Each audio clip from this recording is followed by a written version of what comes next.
Korean মেয়েদের মতো glassy skin আমাদের প্রত্যেকেরই স্বপ্ন থাকে। তো আজকে আমি কে বিউটির একটা সিক্রেট হোম রেমেডি শেয়ার করব। আসসালামু আলাইকুম, কেমন আছেন সবাই? কে বিউটির মেইন সিক্রেট উপাদানই হলো রাইস। কোরিয়ান মেয়েদের মতো সুন্দরী হওয়ার জন্য আজকে আমি চাল দিয়ে স্টার্চ বের করে সেই স্টার্চ দিয়ে একটি হোম রেমেডি বানিয়ে ফেলবো। লেটস গো, দেখা যাক এই হোম রেমেডি আসলে কিরকম হয়। এর জন্য প্রথমেই তো আমি কতগুলা চাল নিছি, সেই চালগুলোকে আমি ঝেড়ে মুছে ধুয়ে নিছি। এরপর এটাকে একটা ব্লেন্ডারের মধ্যে দিয়ে আর সাথে কতগুলো পানি দিয়ে ব্লেন্ড করে নিচ্ছি খুব ভালো মতো। এরপর এটাকে একটা পাত্রের মধ্যে ঢেলে নিলাম। এখন এই ঢালা হয়ে গেলে এই মিশ্রণটাকে প্রায় 1 ঘন্টা থেকে 1.5 ঘন্টার মতো রাখলেই স্টার্চ আর চালের পানিটা আলাদা হয়ে যাবে। তো আমার এখানে মূলত মেইন কাজই হচ্ছে এই চালের স্টার্চ দিয়েই কোরিয়ানদের সিক্রেট হোম রেমেডিটা বানিয়ে ফেলা। আর লাগবে আর একটি উপাদান, আর সেটা হলো অ্যালোভেরা। এখানে আমি একদম অর্গানিক ন্যাচারাল অ্যালোভেরাটাই ব্যবহার করব। অ্যালোভেরাটা ইউজ করার আগে আমি এটাকে 30 মিনিটের মতো 30 ডিগ্রি অ্যাঙ্গেলে রেখে দিয়েছিলাম কিছুক্ষণের জন্য, যাতে করে এর ভিতর থেকে সব রকমের বিষগুলো বের হয়ে যায়। এরপর এটাকে খুব ভালো মতো ধুয়ে পরিষ্কার করে এর থেকে জেল বের করে নিলাম। এই যে মূলত এই জেলটাই আমার লাগবে।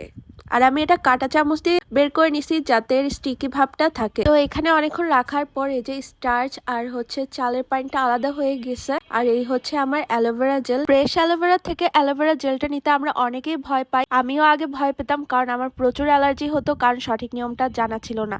তো সঠিক নিয়মটা হচ্ছে 30 ডিগ্রি অ্যাঙ্গেলে এই অ্যালোভেরাটা নিয়ে আসার পর রেখে দিতে হবে কোথাও প্রায় 30 মিনিটের মতো। তাহলে এর ভিতর থেকে হলুদ কালারের একটা বিষাক্ত পদার্থ যেটা বের হয়ে যাবে, আর আমাদের ত্বকেও কোনো ধরনের অ্যালার্জি হবে না। অবশ্যই এর আগে অ্যালোভেরাটাকে খুব ভালো মতো ধুয়ে পরিষ্কার করে নিতে হবে যাতে কোনো প্রকার হলুদ অংশ না থাকে। তো এরপর আমার ওই স্টার্চ আর হচ্ছে এই অ্যালোভেরাটাকে খুব ভালো মতো মিক্স করে নিলাম। কে বিউটির মধ্যে আমি এরকমই দেখছিলাম।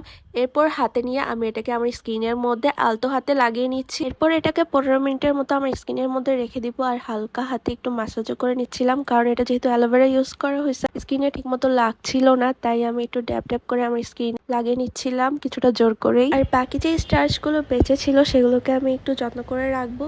তো এটার থেকে এক্সট্রা পানিগুলো আমি একটা কাপড়ের মাধ্যমে রিমুভ করে এটাকে শুকিয়ে একটা কৌটার মধ্যে ভরে রাখবো। চালের স্টার্চটা দেখতে অনেকটাই লোভনীয় হয়ে গিয়েছিল, মানে এটাকে এখন আমি রোদের মধ্যে শুকায়া কৌটার মধ্যে রেখে দিব যাতে অনেকদিন ইউজ করতে পারি। আর রাইস ওয়াটারটা রেখে দিব টোনার হিসেবে। তো আমি একটা স্প্রে বোতল নিয়েছি, এরপর সেখানে এই রাইস ওয়াটারটা রেখে দিব যাতে করে এই টোনারটাও আমি ব্যবহার করতে পারি। আর এটা অবশ্যই ফ্রিজে রাখতে হবে। এদিকে তো দেখি আমার 15 মিনিট শেষ হয়ে গিয়েছে। এরপর খুব ভালো মতো আলতো হাতে স্কিন থেকে এই রাইস আর অ্যালোভেরার মিশ্রণটাকে আমি তুলে নিই। মাশাআল্লাহ, তুলে নেওয়ার আগে পানি দিয়ে ধোয়ার পরই স্কিনটা যা গ্লোয়িং লাগতেছিল কি আর বলবো। মানে আমি তো পুরাই এই হোম রেমেডির ফ্যান হয়ে গিয়েছি। মানে ভাই, এদের স্কিন কেয়ার গুলো সেই হয়। তো আজকের ভিডিও এ পর্যন্তই। আল্লাহ হাফেজ। আর ভিডিওটি ভালো লাগলে অবশ্যই শেয়ার করে দিও। টাটা।